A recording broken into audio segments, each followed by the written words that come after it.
तो क्लास 8 का ये पार्ट 3 का वीडियो है, जिसमें आज हम सीखने वाले हैं role of microbes in vaccination. ठीक है, वैक्सीनेशन में माइक्रोब्स का क्या रोल है वो चीज़ें हम आगे यहाँ पर देखने वाले हैं।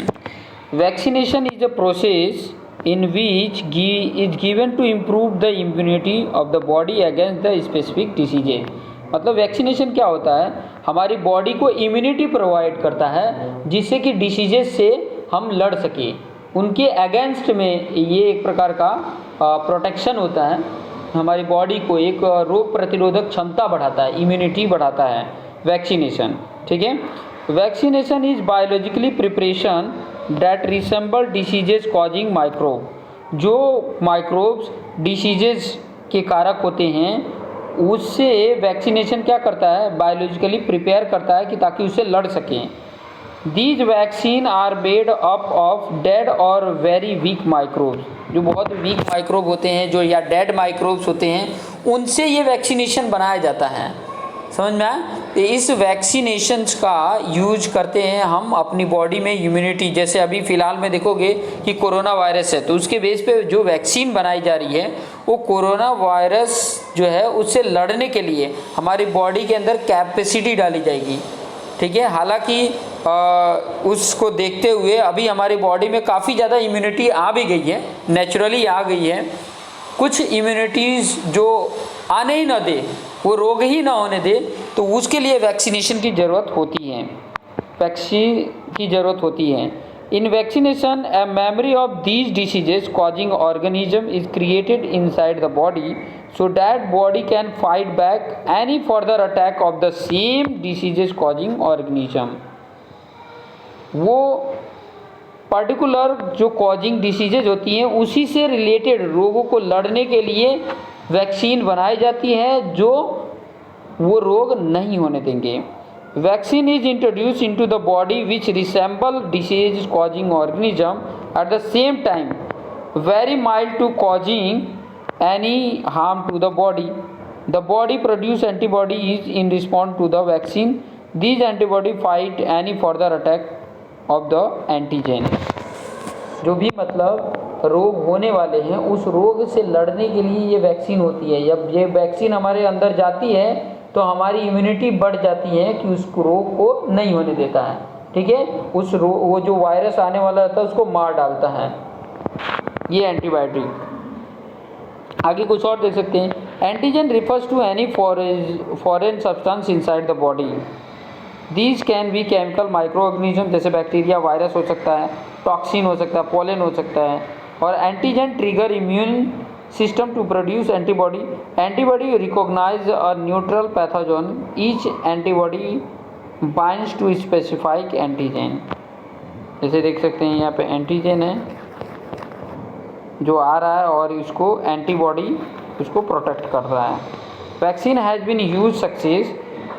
Diseases like small pox are eradicated.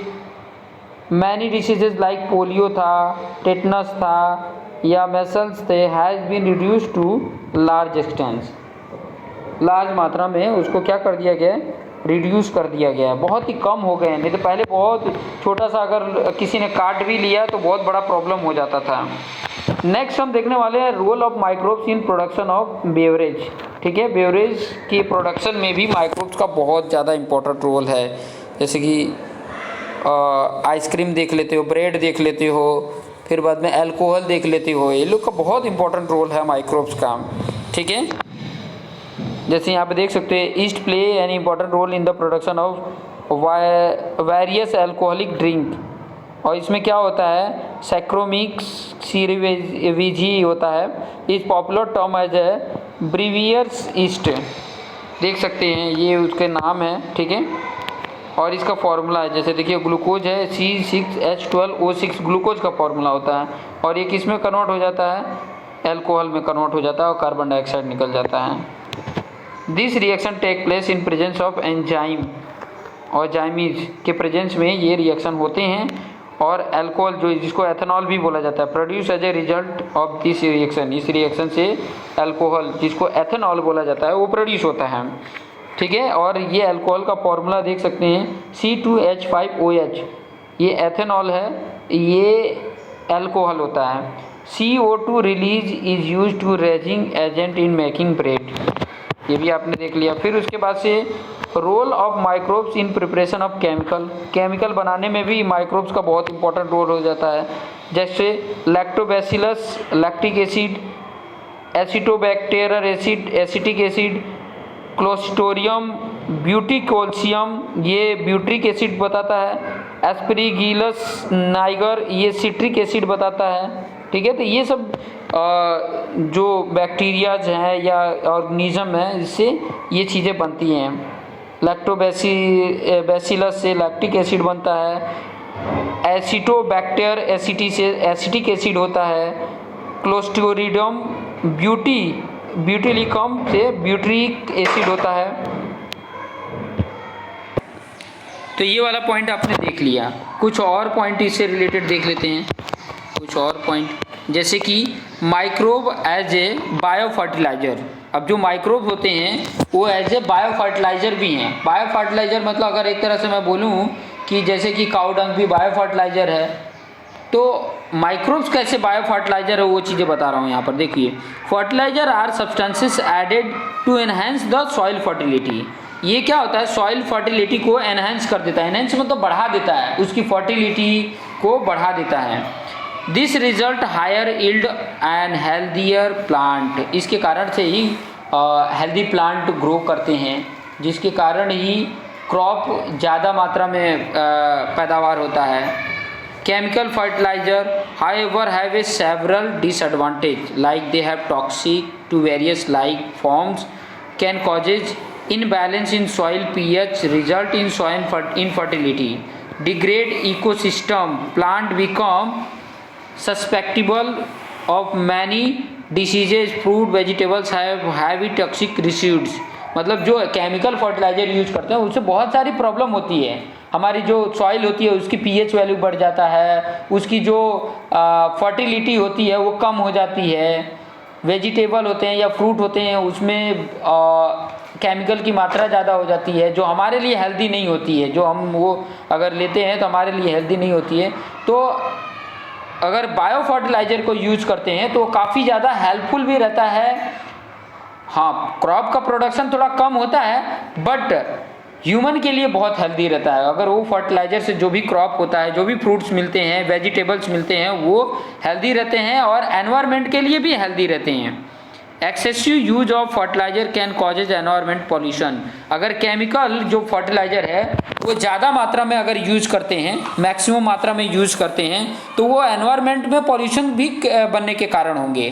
तो इस तरीके से जो माइक्रोब्स हैं एज ए फर्टिलाइजर अगर हम यूज करते हैं तो काफ़ी हेल्पफुल भी हमारे लिए हैं, वेजिटेबल्स के लिए भी हेल्पफुल है। और कुछ पॉइंट जैसे यहाँ पे देख सकते हैं कि कितने अच्छे अच्छे क्रॉप्स दिख रहे हैं। Use of the bio fertiliser is preferred as they do not include any disadvantage mention above. जो ऊपर आपने देखा डिसएडवांटेज कि सॉइल की इनफर्टिलिटी हो जाती है, मतलब उसकी फर्टिलिटी कम हो जाती है, पीएच वैल्यू बढ़ जाती है, और अदर केमिकल्स फ्रूट में वेजिटेबल्स में आ जाते हैं जो ह्यूमन के लिए हार्मफुल होते हैं। लेकिन अगर बायो फर्टिलाइजर यूज करते हो तो जितने ही आगे मैंने बताया ये सारे कॉजेज नहीं होंगे, तो बहुत ही अच्छा है। Bio fertiliser have living organism that enrich the soil nutrient quality. Some of the sources bio fertiliser as a bacteria, fungi, cyanobacteria, ये सब क्या है, बायो फर्टिलाइजर हैं जो काफ़ी हेल्प करते हैं और एनवायरनमेंट को भी हार्मफुल नहीं करते हैं।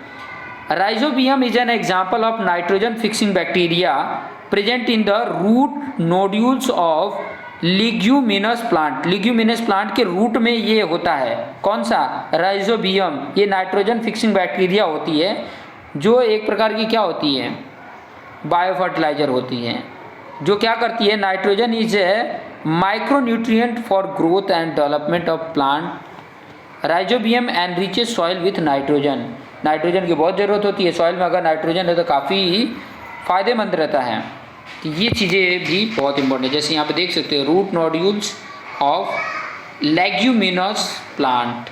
लेग्यूमिनस प्लांट होता है, उसके रूट में काफ़ी ज़्यादा मतलब जैसे होता है मेरा कुछ चीज़ें, जैसे काउ डंक होता है, जब बुफेलो डंक होता है तो उसको एक बार एक जगह पे हम इकट्ठा कर लेते हैं, वो काफ़ी सड़ जाता है, फिर उसको हम जहाँ पे क्रॉप हमें ग्रो करना होता है वहाँ पर हम फैला देते हैं और उसके बाद से प्लॉगिंग कर देते हैं और उसमें मिट्टी में क्या हो जाता है, मिक्स हो जाता है, जो काफ़ी क्रॉप के लिए हेल्पफुल रहता है। उसकी फर्टिलिटी भी बढ़ा देता है, उसमें जान डाल देता है। सॉइल में बोला जाए ना तो क्रॉप के लिए जान आ जाती है, खिलखिला उठता है। Mycorrhiza symbiotic associate between fungi or certain plant also enhance the phosphorus content, which in turn help in better growth development of plant. They are resistant to pathogens. Pathogens ऐसी चीज़ होते हैं जो बीमारी फैलाने वाले होते हैं, तो उसको रजिस्ट भी करते हैं, रेजिस्टेंस भी होते हैं। फिर नेक्स्ट देखेंगे नाइट्रोजन साइकिल। बहुत इंपॉर्टेंट पॉइंट है नाइट्रोजन साइकिल, बहुत ही। नाइट्रोजन साइकिल अगर देखा जाए तो बहुत इंपॉर्टेंट है। अब वो किस तरीके से इंपॉर्टेंट है, किस तरीके से अगर उसको अच्छे से ध्यान में रखा जाए तो काफ़ी हेल्प हो सकती है, तो उसको भी मैं बता देता हूँ। Nitrogen cycle is all about movement of nitrogen between various element on the earth, like air है, सॉइल है, लिविंग ऑर्गेनिज्म है। The amount of nitrogen atmosphere remain constant, मतलब नाइट्रोजन का साइकिल है, लेकिन एनवायरनमेंट में जो इतना एनवायरनमेंट में अगर बोला जाए नाइट्रोजन की जितनी परसेंटेज है वो उतना कांस्टेंट रहेगा, लेकिन ये एक फॉर्म से दूसरे फॉर्म में चेंज होते रहता है। जैसे हाइड्रोलॉजिकल साइकिल देखे होंगे। Atmosphere has approx 78% nitrogen. Atmosphere में अगर देखोगे तो 78% नाइट्रोजन है, 21% ऑक्सीजन है और 1% में अन्य अदर गैसेज आ जाते हैं। अब atmospheric nitrogen is fix into the soil. N2 fixing microbes convert ATM N2 जो होता है नाइट्रोजन कंपाउंड लाइक NH3 बना देता है, N2 के साथ रिएक्शन करके NH3 बना लेता है। Plant utilise nitrogen from soil through root. Plant utilise करता है nitrogen from soil through the root के थ्रू वो क्या नाइट्रोजन लेता है। Animal utilise nitrogen feeding on plant. Animal utilise करते हैं नाइट्रोजन कैसे, फीडिंग ऑन प्लांट। प्लांट को हम खाते हैं, जो प्लांट को हम खाते हैं तो उसकी जरिए हमारे अंदर नाइट्रोजन आता है। When plant and animal die, जब प्लांट है या एनिमल है मर जाते हैं, डाई हो जाता है, तो nitrogenous waste are return to the soil. फिर बाद में क्या होता है, नाइट्रोजन सॉइल में चला जाता है। देखो एनिमल के अंदर नाइट्रोजन कैसे आता है, जब हम प्लांट को लेते हैं, क्योंकि प्लांट्स के अंदर भी होता है नाइट्रोजन। और प्लांट्स के अंदर नाइट्रोजन कैसे आता है, सॉइल के थ्रू। सॉइल और प्लांट के रूट के थ्रू उसके अंदर प्लांट में आ जाता है। Decomposer convert some part to nitrogen compound to be use by plant. Decomposer convert मतलब डिकम्पोज होके किस में कन्वर्ट हो जाती है। जैसे एनिमल है, डेथ हो गया या तो उसको दफना देते हैं, तो उसकी जो बॉडी होती है वो किस में कन्वर्ट हो जाती है, नाइट्रोजन में। सॉइल को नाइट्रोजन प्रोवाइड कर देती है। चाहे कोई प्लांट ही है, दबा हुआ जमीन के अंदर सड़ गल के और मिट्टी बन जाता है, तो नाइट्रोजन प्रोवाइड कर रहा है सॉइल को। तो ये है मतलब किस तरीके से, देखो एक साइकिल बन रही है, किस तरीके से जा रहा है। Denitrifying bacteria convert into ATM N2 में कन्वर्ट हो जाती है, एटमॉस्फेयर में कन्वर्ट हो जाती है और N2 हो जाता है। ठीक है, बैक्टीरिया जो होती है डीनाइट्रीफाइंग बैक्टीरिया किस में कन्वर्ट हो जाती है, एटमॉस्फेयर में, और N2 दे देती है उसको। तो आप देख सकते हैं कि देखिए साइकिल में अगर मैं बात करूं तो एनिमल है, प्लांट है, या एनिमल जितने भी हैं, चाहे वाइल्ड एनिमल हो चाहे सोशल एनिमल हो, हम सब सोशल एनिमल हैं, और कुछ वाइल्ड एनिमल होते हैं, कुछ पेट एनिमल होते हैं। तो ये सब एनिमल और प्लांट के ऊपर डिपेंड होते हैं। प्लांट कहाँ से नाइट्रोजन मिलता है, सॉइल से। सॉइल को नाइट्रोजन कहाँ से मिलता है, जो प्लांट एनिमल डेथ हो गए रहते हैं तो वो सॉइल को नाइट्रोजन देते हैं।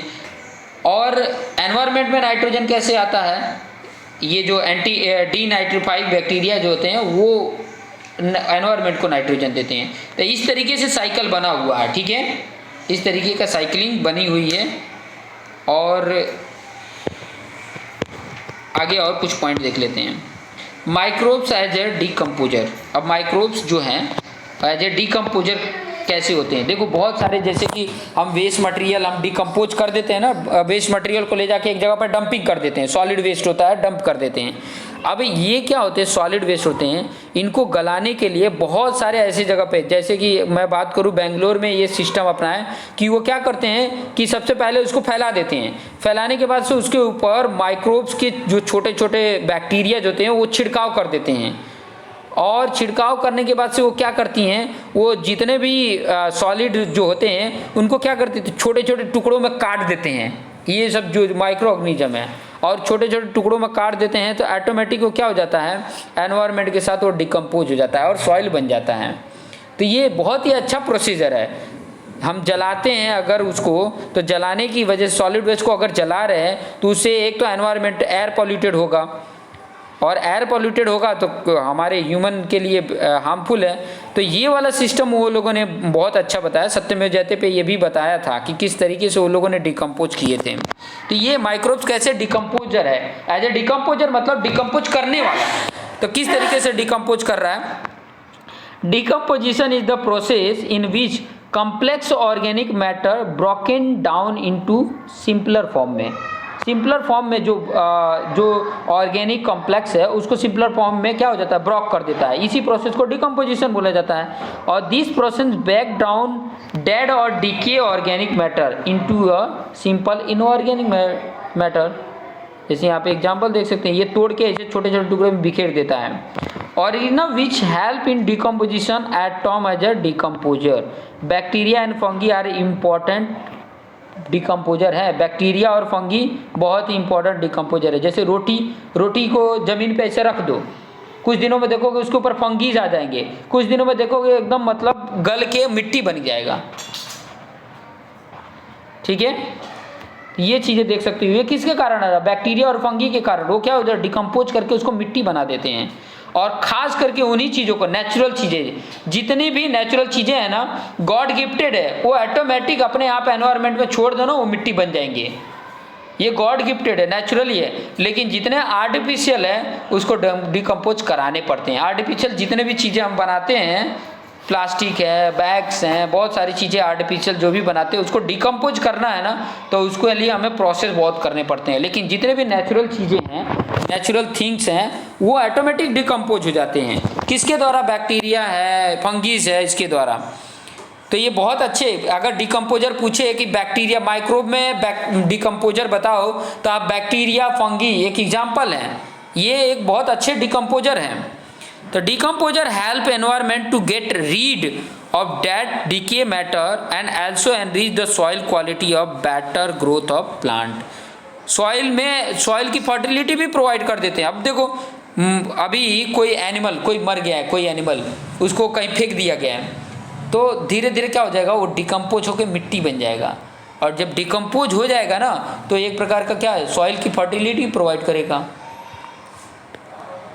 आगे कुछ और पॉइंट देख लेते हैं।